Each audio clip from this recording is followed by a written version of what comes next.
Some good serious advice. Good evening, family. Good evening. I just want to come on here and just put some serious advice out there. And please excuse me, I'm just getting in. I might be really honest with you all. I was going to make a post about this, but I wanted you guys to see me face to face to see how serious I am. Okay? So all day I've been irritated, but thank God for this, because he's teaching me something in this. So this is not nothing bad. This is not a bad video or anything like that. But I just want to say this to those that don't really know how to, I guess I could say, mind their business or shut their mouths when it comes down to what God is doing or God's business. And I just want to say this one thing. When it comes down to God's business, or if we have given somebody over to God for God to handle, or God has wanted us to release them to Him because He's the only one that knows how to handle them. If you, for one, don't know the situation or what's going on behind closed doors or what's really happening, and this is pertaining towards God's business, or this is a certain type of person that's in the hands of God, which is still God's business, please refrain from talking. Please learn how to mind your business, and just please learn how to be quiet and shut up. Some of us don't know how to do that because we think we know what's going on, and then we want to question the person as to making it seem like they're the bad person when they're really not. So,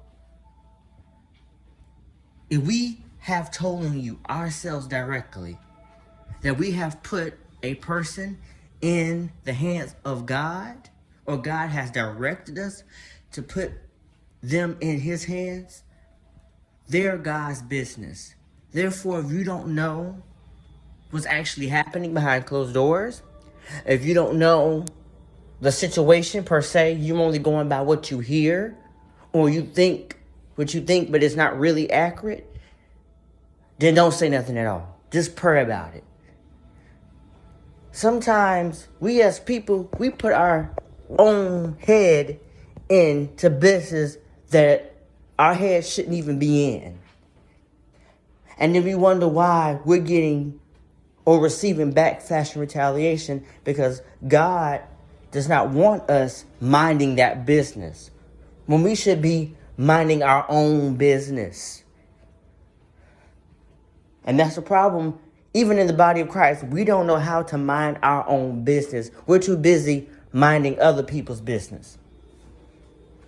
If I or someone else, even in their situation, if they say all we can do is pray about it, you don't even need to know what's going on. Just pray about it.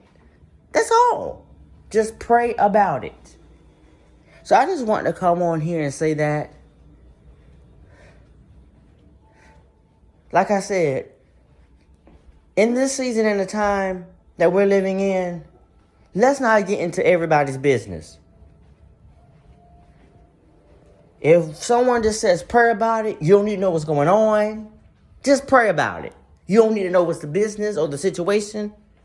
Just pray about it. Can we stop getting into other people's business and let's just learn how to pray about it? Because as long as it's in the hands of God, we have nothing to worry about. When I found out that someone is in the hands of God, I'm not worried about it. I don't want to know what's going on. I'm just going to pray about it because I know God is going to turn it around. Because once it's in the hands of God, you already know that it's going to turn out all right. Because God does not make mistakes. God cannot fail. So I just want to just encourage somebody with that. And don't mind me walking back and forth, because this is the way I do things. This is how I concentrate and be able to really say how I want to say, more than just sitting down and saying it, because I could have did that, but I decided to do this walking back and forth. But don't let that distract you from what is coming out of my mouth, or what I'm trying to say, or the advice or the point I'm trying to make. So God bless you all. I love you all. Like I said, there's nothing bad going on. Just wanted to put that point out there. God bless you all.